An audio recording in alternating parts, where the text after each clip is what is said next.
আজকেও চলে গেছিলাম একটা ঠাকুরের অনুষ্ঠানে, মানে ওই বিষ্ণুপ্রিয়া ঠাকুরেরই একটা অনুষ্ঠানে চলে গেছিলাম আজকে। তো কোথায় গেলাম, কি করলাম সারা দিন, আজকে প্রপার সারা দিনের একটা ব্লগ ভিডিও তোমাদের সাথে শেয়ার করতে পেরেছি। পুরোটা দেখতে থাকো, তোমাদের ভালো লাগবে। হ্যালো ফ্রেন্ডস, গুড মর্নিং, শুভ সকাল সবাইকে। কেমন আছো সবাই? সকাল সকাল চা নিয়ে হাজির হয়ে গেছি তোমাদের সামনে। কারা কারা চা খেতে চাও বলো তো? চা খেতে কারা ভালোবাসো? আমি তো একদমই ভালোবাসি না চা খেতে। তো সকাল সকাল চায়ের জল বসিয়ে দিয়েছি, আর এই যে একটু জলটাও বসিয়ে নিয়েছি। আমি কিন্তু ব্রাশও করিনি, মুখ টুক ধুইনি, চোখ মুখ এখনও ধুইনি, ফ্রেশ হয়নি, কিছুই না।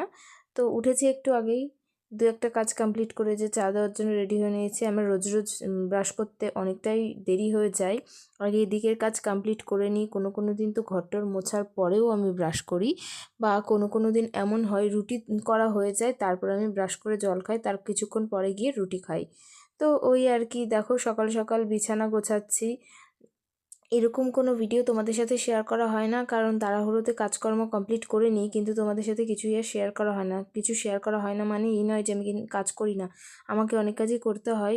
কাজ তো করতেই হবে, তাই না? আর এইটুকু কাজ কোনো ব্যাপারই না।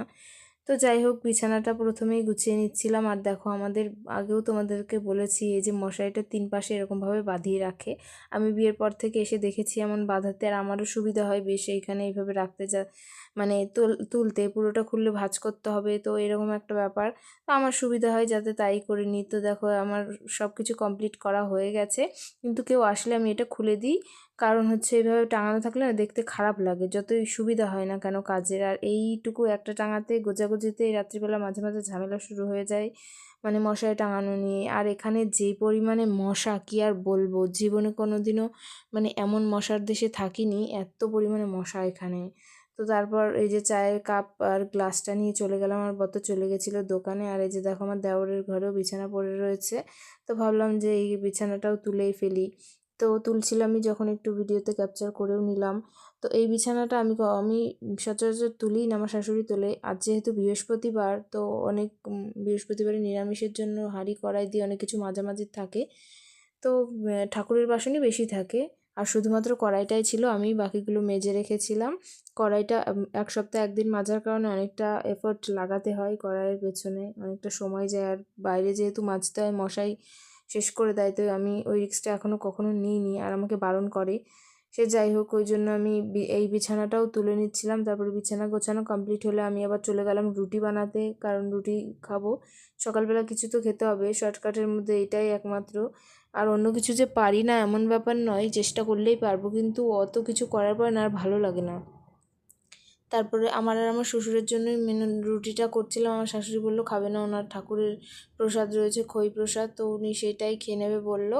আর এই যে দেখো, রুটি ছ্যাঁকার ভিডিও কিন্তু অনেক দিন তোমাদের সাথে শেয়ার করিনি। রুটি যেইগুলো আমি ভিডিওতে তুলিনি সেইগুলো কিন্তু খুব সুন্দর ফুলেছিল, আর যেইগুলো আমি ভিডিওতে তোলার চেষ্টা করছি এইটা ফুলেছে, বাকি দুটো কিন্তু অত ভালোও ফোলেনি। কী করবো বলো? তো আমি প্রথমে বেলে নিই, তারপরে গিয়ে ধরো 5টা রুটি করেছি, 3টে আগে বেলে নিয়ে গ্যাসটা ধরিয়ে দিই, তারপরে দুটো বেলতে বেলতে তাওয়াটা গরম হয়ে যায়। আর এই যে দেখো, এক পাশ দিয়ে ফেটে ফেটে যায়, যার কারণে এরকম হয়ে যাচ্ছে। তো তাওয়াটা ননস্টিকি ভাব চলে গেছে, আর কি করা যাবে। তো 5টা রুটি সেদিন আমি করেছিলাম, আমার দুটো, আমার শ্বশুরের 3টে। তো এই রুটি করা হয়ে গেলেও মানে সাথে সাথে ওই দেখো ফুটো হয়ে গেছে, দেখেছো? ওই ফুটোর কারণে ফুলতে চায় না, তাও ঠিক আছে, যেটুকু ফুলেছে ওইটাই কাফি। তারপরে একটা আওয়াজ পেলাম যে নারকেল পড়লো, তো নারকেলটা আনতে চলে গেলাম। এই দেখো, নারকেলটা কিন্তু জল নড়ছিল, গাছ থেকে টুপটাপ করে এরকম মাঝে মাঝে নারকেল পড়ে, কিন্তু কিছু খাওয়া হয় না। তারপরে যে দুধটাও জাল দিয়ে নিচ্ছিলাম, কারণ দুধ দিয়ে রুটিটা খাবো, আর আমার শ্বশুর গুড় দিয়ে খেয়ে নেয়, ওই জন্য তরকারি করার আর ঝামেলা হয় না একজন দুজনের জন্য।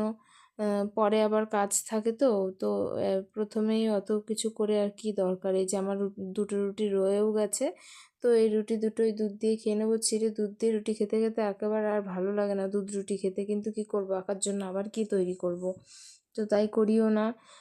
এরপরে খাওয়া দাওয়া কমপ্লিট করার পরে রান্নার কাজে হাত দিতে হবে। আর আজকে এতবার কারেন্ট যাচ্ছে আসছে, খুবই প্রবলেম হচ্ছে কাজ করতে। কারেন্ট নেই, দেখো জানলায় উঁকি মেরে আলোতে একটু ভিডিওতে আসছিলাম। তারপর দেখো, কারেন্ট আসার পরেও একটু দেখালাম কত চকচকে লাগছে।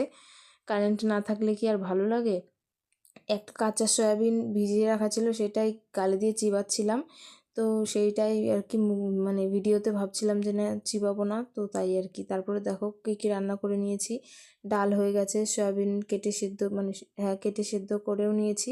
আলুটাও মনে হচ্ছে সেদ্ধ করা, হ্যাঁ আলুটা সেদ্ধ করা হয়ে গেছিলো। আর একটু আদা বেটে জিরে বেটে রেখেছি, যেহেতু অল্পই তরকারি। আর উচ্ছে আলু ভাজা হচ্ছিল। তো আর ভাত তো হাঁড়িতে বসানো আছেই। তো এইটুকু রান্না আমার কমপ্লিট হয়ে গেছে। রান্না হয়ে গেছে একটু আগে। এই যে এই জায়গাগুলো গ্যাস চারপাশগুলো মুছে একেবারে ক্লিন করে নিলাম। তো এখন বাজে 1:40, হয়ে গেছিলো 10 মিনিট আগেই। আর কারেন্ট কারেন্ট যাচ্ছে আসছে, যার কারণে এতটা দেরি হয়ে গেল। আর এইটুকু রান্না বলে আমি বেশি তাড়াহুড়োও করিনি, আস্তে আস্তে করেই কাজ করছিলাম। তো দেখো আজকে রান্না করার পর পুরো রান্নার ফুল লুক দেখাই। ডাল তো আগেই হয়ে গেছিলো, এটা এই যে। তারপরে সয়াবিনের তরকারি লাল লাল, আর উচ্ছে আলু ভাজা, আর ভাত তো হাঁড়িতে আছেই। তো আজকের মেনু এইটা। আর আমাদের ওর যদি পাঁপড় ভাজা খায়, ব্যাট পাঁপড় আছে, ভেজে দেবো এই আর কি। এবার আমি স্নান করব, যাই। আবার কখন কারেন্ট চলে যাবে তার ঠিক নেই, অনেকবার কারেন্ট গেছে এসছে আজকে। এরপর আমি চলে গেছিলাম স্নান করতে। স্নান করে আসার কিছুক্ষণ পর আমার বরাত দেওয়ার আসলো। আমার শ্বশুর শাশুড়ি তো চলে গেছে মামা শ্বশুরের বাড়ি। তো দেওরের খাওয়া হয়ে গেছে, বড় যে ওইখানে খাচ্ছে, আর আমিও বসে গেছি। আর কারেন্ট নেই বলে ফ্ল্যাশ চালাতে গিয়ে মনে পড়লো একটু ভিডিওটাও অন করে নিই। খাওয়ার পরে ঘুম থেকে উঠে সন্ধ্যেবেলা একবারে এখন রেডি হব, শাড়ি টাড়ি পরে যাব। ওই আমার এক মামা শ্বশুরের বাড়ি কীর্তন আছে। আমার শাশুড়ি তো দুপুরেই চলে গেছে, শ্বশুর শাশুড়ি। আমি এখন রেডি হয়ে যাব। কীরকম লাগছে চোখ মুখের অবস্থা। আচ্ছা পুরো রেডি হয়নি, তারপর আবার তোমাদের সাথে রেডি হওয়ার পরে দেখা হচ্ছে। দেখো আমি টুক করে রেডি হয়ে নিয়েছি। কেমন লাগছে আমায় কমেন্টে জানিও কিন্তু। কি পরবো, আর কীর্তন বাড়ি তো তাই জামদানি পরলাম। একেবারে সাজুগুজু না করলেও হয় না, সবাই ওখানে অনেক সাজুগুজু করে।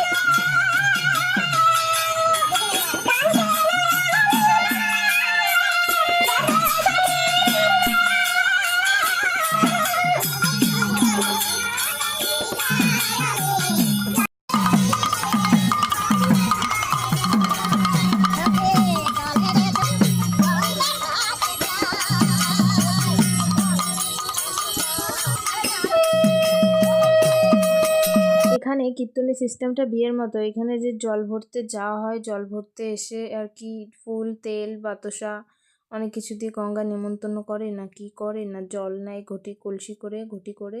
তো সেটাই দেখি, ফুলের মালা পরায়, বরণ করে 7টা প্রদীপ কুলোর মধ্যে নিয়ে।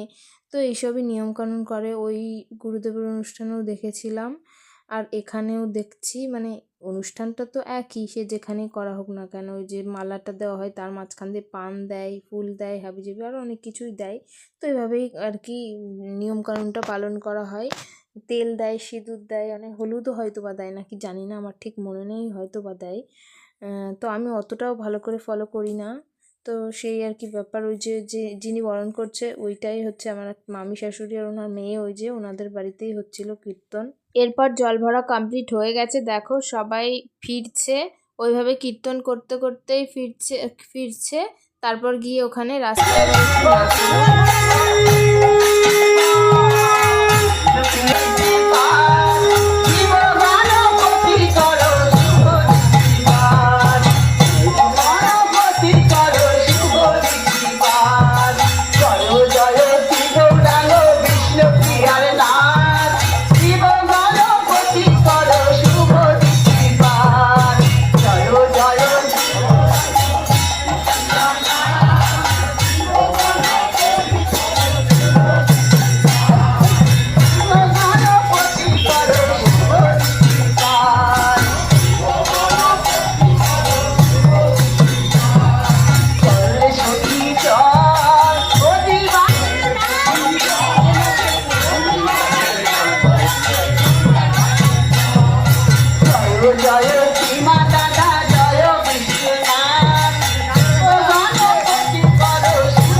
পদ আছে, বেরিয়ে অবসানে ননদিনী সনে জল আনিবারে গেনু, আমার গোড়াচাঁদের রূপ নিরখিয়া কলসি ভাঙিয়া এলো। কাপে কলেবর গায়ে আসে জ্বর, চলিতে না চলে পার, গোড়াচাঁদের রূপের সায়রে সাঁতারে না পাই ধার। তার দীঘল দীঘল নয়ন যুগল কুসুম রসম সারে, রমণী কেমনে ধৈর্য ধরিবে হৃদয় কাপয় ডরে। কহে নরহরি গৌরাঙ্গ মাধুরী যাহারও অন্তরে জাগে, কুলশীলতার সকলি মাগিল গোড়াচাঁদের অনুরাগে। তাহলে কুলশীলতার যার সবাই যায়, যেমন রাধারানী গিয়েছিল, তেমনি নরহরি সরকার ঠাকুর এই মধুর রসে গৌরকে ভজনা করতেন। তাই মধুর রসে যদি গৌরকে ভজনা করতে হয়, তাহলে প্রিয়াজির অনুগত হয়েই ভজনা করতে। দেখেছেন যে তার যে প্রিয় শিষ্য লোচন দাস ঠাকুর, উনি সেই বটবৃক্ষ মূলে, ওখান থেকে অনেকটা দূরে, ওখানে বসে কিন্তু তিনি চৈতন্য মঙ্গল গ্রন্থ রচনা করেছিলেন। এবং সেই যে সেখানে তিনি চৈতন্য মঙ্গল গ্রন্থ রচনা করেন। তো এখানে হচ্ছিল ভাগবত পাঠ, এটাও শুনতে বেশ ভালো লাগছিল, যার কারণে তোমাদের সাথে কিছুটা আমি শেয়ার করলাম। আর দেখেছো দেওয়ালগুলোতে কি সুন্দর ঠাকুরের চিত্রপট তৈরি করেছে, বেশ সুন্দর করেছে, আর এত সুন্দর সাজিয়েছে কি বলবো। মানে মানুষের টাকা পয়সা থাকলেও হয় না, মন থাকতে হয়, এরকম একটা ব্যাপার। তো আমার সেটা দেখলাম। আচ্ছা, সন্ধ্যের টিফিনে ছিল পনির পকোড়া আর মুড়ি, তো বেশ খেতে ভালোই লাগছিল। খাওয়া দাওয়া কমপ্লিট করার পর আবার দেখলাম আরতি হচ্ছে।